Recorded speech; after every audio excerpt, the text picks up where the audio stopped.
ปัจจุบันนี้6:43 นาที 39 วิเอามื้อนี้แม่นวันที่1 เดือน 11 ปี 2025เขาจะพาท่านไปขี่รถเที่ยวภูเก็ตเนาะเกาะสมุยแล้วก็ภูเก็ตมื้อนี้เขาจะนอนอยู่นครปฐมกับไอ้ซอนเต็ด368จีนนี่222คันนี้เนาะ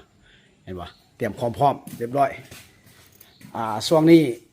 บุกบืนน้ำรถซอนเต็ดรถสเก็มบ่ได้ขี่เนาะสเก็มนี่บ่ได้ขี่นี่บ่ได้ขี่เขาจะใส่ซอนเต็ดเนาะนี่นี่ไผเบิ่งเด้อ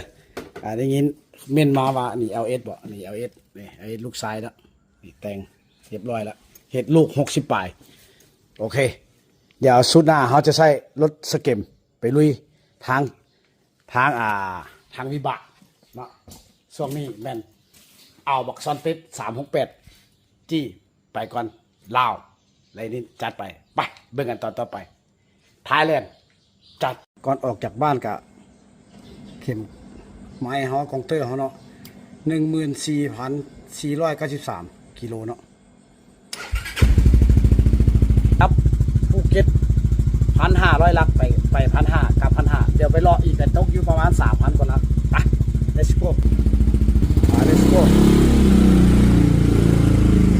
จัดไปจากบ้านแป๊บหนึ่งก็มาฮอดด่านละด่านสากลความมิตรภาพนครหลวงเวียงจันทร์ไป let's go จัดไปฮอดด่านแล้วจากบ้านเขามาฮอดด่านกับ22 ลักเนาะเขาก็ขี่อยู่ประมาณ10 กว่านาทีเนาะทุกปีนะมาหาแล้ว